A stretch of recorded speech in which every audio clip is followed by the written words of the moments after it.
পঞ্চম শ্রেণী, বিষয় গণিত, পৃষ্ঠা 15। আলতাফ সাহেবের মাসিক বেতন ৯,৮৭০ টাকা।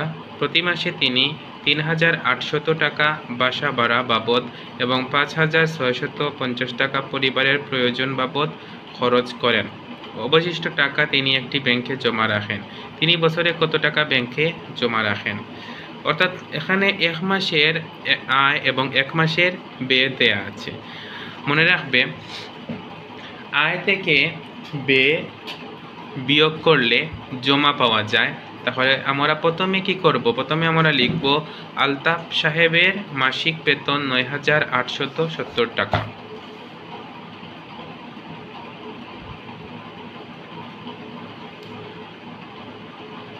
আলতাফ সাহেবের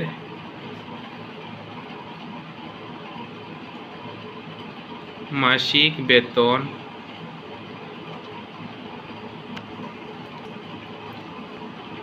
৯,৮৭০ টাকা।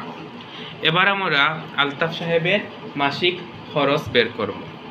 এবার আমরা লিখব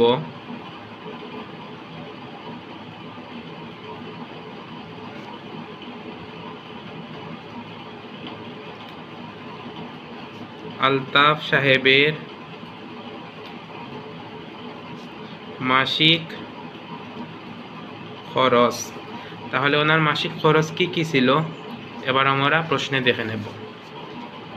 প্রথমে বাসা ভাড়া, তারপর পরিবারের প্রয়োজন বাবদ খরচ। আমরা লিখব বাসা ভাড়া যোগ পরিবার খরচ।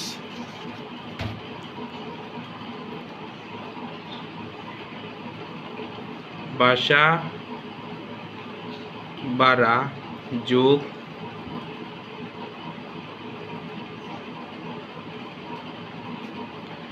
পরিবার খরচ। এবার আমরা মান বসাবো। সুপ্রিয় শিক্ষার্থী বন্ধুরা, তোমরা দেখতে পাচ্ছ আমি লিখেছি আলতাফ সাহেবের মাসিক খরচ বাসা ভাড়া যোগ পরিবার খরচ। এবার প্রশ্ন থেকে যার যার মান বসাবো। দেখো, বাসা ভাড়া ৩,৮০০ আর পরিবার খরচ ৫,৬৫০। তাহলে বাসা ভাড়া ৩,৮০০ যোগ পরিবার খরচ ৫,৬৫০ টাকা। এবার যোগ করতে হবে। এই শূন্য আর এই শূন্য যোগ করলে 0, এই 0 আর 5 যোগ করলে 5, এই 8 আর 6 যোগ করলে 14, 14 এর 4 হাতে 1, 3 আর 5 8 হাতে রেখে 9, ৯,৪৫০ টাকা। আয় এবং খরচ, আয় এবং খরচ অথবা আয় এবং ব্যয় এই দুটো বিয়োগ করলে পাওয়া যাবে জমা। এগুলো হচ্ছে মাসিক খরচ। এবার আমরা লিখব সুতরাং আলতাফ সাহেবের মাসিক জমা, অথবা আমাদের প্রশ্নে লেখা আছে যে আলতাফ সাহেব অবশিষ্ট টাকা ব্যাংকে জমা রাখেন। আমরা লিখতে পারি আলতাফ সাহেব এক মাসে, মাসিক মানে এক মাসে ব্যাংকে জমা রাখেন, ব্যাংকে জমা রাখেন। তাহলে আয় থেকে ব্যয় কি করতে হবে? বিয়োগ করতে হবে। আয় হচ্ছে ৯,৮৭০ টাকা, ৯,৮৭০ বিয়োগ ব্যয় হচ্ছে ৯,৪৫০ টাকা।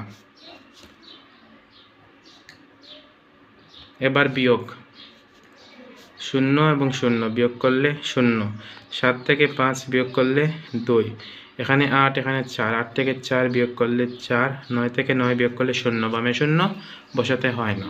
আমাদেরকে প্রশ্নে বলা হয়েছে যে তিনি এক বছরে কত টাকা ব্যাংকে জমা রাখেন। সুতরাং আলতাফ সাহেব এক বছরে অর্থাৎ 12 মাসে, এক বছর বা 12 মাসে ব্যাংকে জমা রাখেন। এবার গুণ হবে এই 420 এবং 12 গুণ করতে হবে, গুণ 12 টাকা।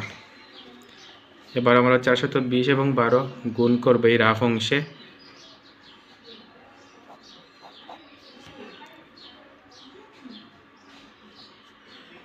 প্রথমে 2 দিয়ে 2 শূন্য শূন্য, 2 দুগুণে 4, 4 দুগুণে 8, তারপর এখানে একটি শূন্য, 1 শূন্যে 0, 2 একে 2, 4 একে 4। এবার যোগ,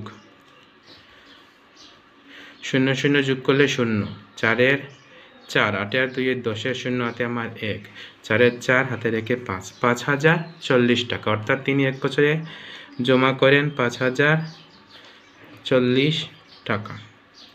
সুপ্রিয় শিক্ষার্থী বন্ধুরা, আশা করি আজকের এই সমস্যা তোমরা বুঝতে পেরেছ। ধন্যবাদ সবাইকে।